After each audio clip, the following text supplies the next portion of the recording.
Good afternoon, my friends. Mr. Wig has come to a car meeting. The Morgan car park just on the grass. And look at that, there's an amazing car here just behind me, the Alfa Romeo Zagato.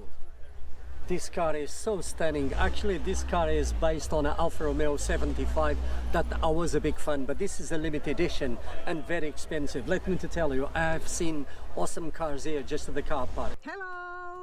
Yes, Mr. Wig here. Today we have decided to come here to Morgan in Malvern, guys. This is in the county of Worcestershire.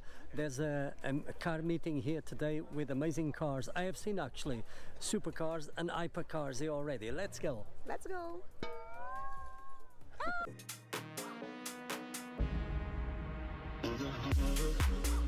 Before I decided actually to go to the main car park here at the Morgan factory in Malvern, I'm just going to tell you that I will not be speaking. If I like a car like this Datsun 240, for example, I'll give the thumbs up. But if I don't like it, I'll give the thumbs down. I want you to have the real experience here at the car meeting organized by Wheels on Wednesday.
I was. I saw your I probably son. spent too much time in the VIP room. Yeah.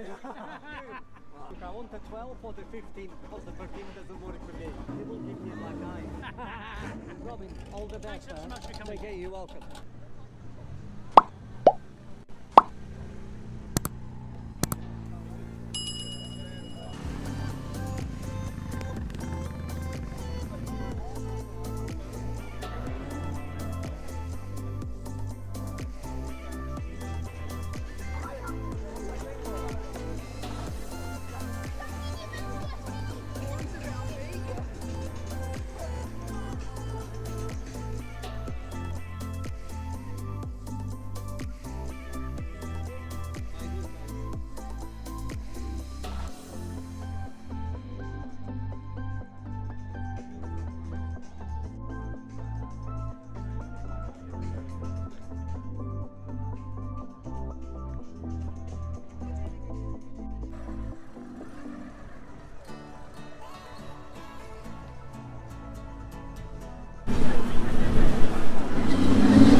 The Tommaso Pantera GTS. What a beautiful car. It's so rare these days, and what a pleasure for me to end my video by one of these classic cars. They are so expensive. This car is mint and I would love to have one. This car is really stunning, guys. Hope you have enjoyed, because I did show you amazing cars. I have found out even here supercars, and how cool is that? Once again, I'm here by the Morgan car park, and this was outstanding. Even here in the car park, there's supercars, as I show you guys. I had a wonderful time. Congratulations to Wheels on Wednesday. Once again, they deliver and they show amazing cars. Hope you have enjoyed, guys, and if you did, please like and subscribe, because Mr. Wig will be very grateful. Thanks for watching, guys. I'll see you on the next one.